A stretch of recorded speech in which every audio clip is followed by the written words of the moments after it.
Any of you Christians or even fantasy fans out there upset at Joe Biden for pardoning Hunter? C.S. Lewis wouldn't have been.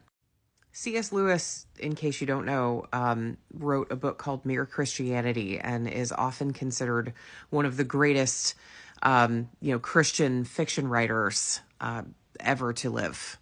As a matter of fact, he wrote a piece that I really love called The Screwtape Letters, which is an exploration of supposedly these letters were found, and they were letters between demons on Earth, and like the general demon and like the grunt demon.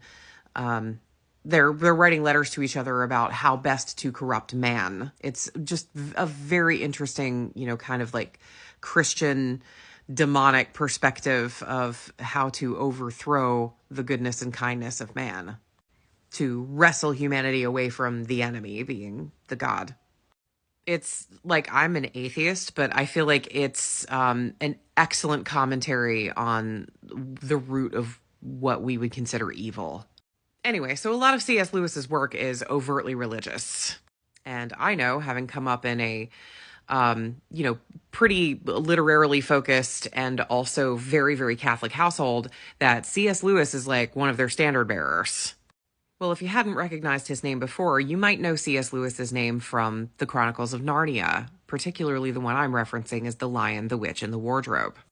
Now, Aslan is this lion who is the Jesus character, the Messiah character of the land of Narnia. And there is an evil witch who, there's a long backstory. She's actually trapped in Narnia and not originally from there. But there's this evil white witch who is pretty close to equally powerful with Aslan, but not quite. She's the second most powerful entity in Narnia. And she has taken over Narnia and made it always winter. And they haven't seen Aslan in a really long time. Well, anyway, these kids go into Narnia by accident through a wardrobe. Another long backstory. They hide in a wardrobe and then they come out the other side, and they're in the land of Narnia. And one of the little boys had already been to Narnia and had run into the White Witch and told her that he had 3 siblings that he was going to try to bring back to Narnia with him. At the time, he didn't know that she was evil. And as a matter of fact, she was drugging him with this candy that he had asked for. And there was like this potion, or it was like a drug. There was a drug in it that made him crave more. So she actually turned him into a drug addict, which is something that gets left out of a lot of the movies. So she turns him into a traitor. The 4 of them end up coming back to Narnia, and, they all realize that Aslan's the good guy and the White Witch is the bad guy eventually.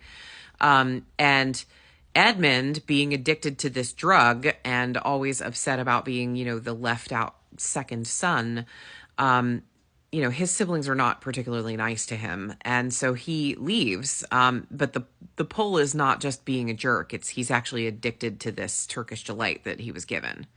So he betrays his siblings, turns into a traitor. Way down the road. Edmund is freed. But the White Witch approaches Aslan and says, "You know the deep magic. This is the laws of the establishment of Narnia." She says, "You know the deep magic. Traitor's blood always belongs to me. Traitor's blood belongs to me." And she said, "So that boy is mine." And she's saying, if you defy the deep magic, Narnia will be destroyed, right? Just by the premise that if he defies it, then Narnia will be destroyed. So Aslan goes and negotiates with the White Witch. And instead of her being able to sacrifice Edmund to execute Edmund, the child, Aslan offers himself up to be sacrificed on the stone table.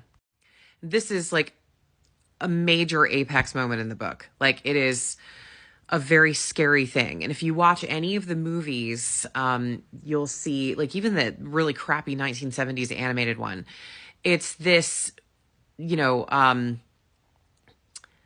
Dionysus type frenzy, but it's got, it's like a more evil frenzy that the White Witch and all of her minions are sort of, they sort of heighten to this really evil frenzy, and there's fire and there's like goblins and like really like half animals and things with horrible hooked beaks and claws, and there's like the wolf of hunger and the bird of thirst, and there's anger and rage and wrath, and it's just it's worse than orcs. I mean, it's sort of like if you took orcs and put it in like the natural world and just took a whole bunch of natural things and just slightly perverted them. So like evil two-legged birds and stuff. It's centaurs and minotaurs and stuff. It's pretty wild.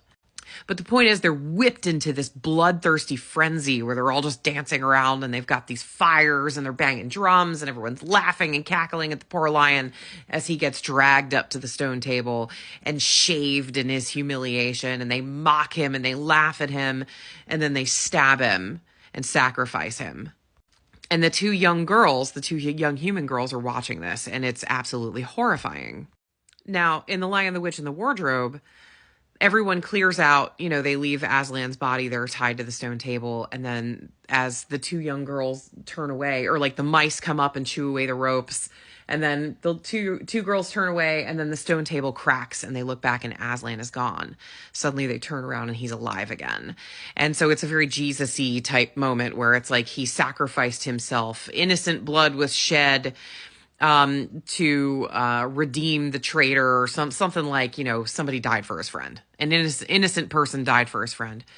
Then the stone table would crack and time would move backwards. And that's what happened. So because he sacrificed himself for Edmund, he was given another life, and he was able to rally all of the Narnians to defeat the White Witch at the end. Now, C.S. Lewis paints a couple of salient pictures here. One is the frenzy, where all of the twisted beings are just whipping themselves up into a bloodthirsty frenzy. They're calling for blood. They're excited about harm. They're unashamedly evil. They're letting it out and howling and cackling, and it's turning into like a mob mentality and groupthink, and it just escalates and escalates until they end up slaying the most pure being in Narnia. And it really just consumes them all and destroys them eventually. And this reminds me of this foaming at the mouth feeling that the Trump administration, the future Trump administration, is getting. They're starting to say all these outlandish things. He's starting to make all these crazy ass appointments. Like, it's coming to a fever pitch at this point. And it's got like a bloodthirsty note to it. Like it's like a pre-slaughter battle cry right now. Like they're just like excited to do all of these unjust and horrible things to the country. So the White Witch is up there and whipping her minions into a frenzy, and Aslan sees that they're coming for Edmund. And so Aslan says, "You're not taking this boy. You can drag me up to the stone table instead." And that is what Joe Biden is doing for his son. He said, "You know what? This might, there might be a million rules and a million reasons and promises that I made not to get involved in helping out my kid, but the White Witch and her minions are cackling at the freaking stone table, and they are calling for my son's blood. I am going to die any day.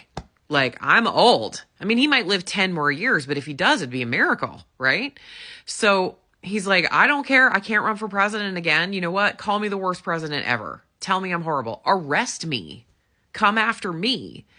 But I'm going to do everything in my power to get in the way of the White Witch and the cackling minions from getting to my kid. I'm not going to let them have him. The only reason they went after him in the first place is because he was my son. And the only reason, the White Witch went after Edmund in the first place is because he was the son of Adam. He was part of the prophecy of the 4 sons of Adam, or the 2 sons of Adam and 2 daughters of Eve that would eventually show up and overthrow the White Witch. No one did anything to put that in place. It just was what it was. And yeah, Hunter Biden broke the law. He did. He broke the law. And I mean, I believe in justice for sure. But what he didn't do was enough to warrant the treatment that he would get under the Trump administration. So, sorry, Christians, even C.S. Lewis agrees that the pardon was correct.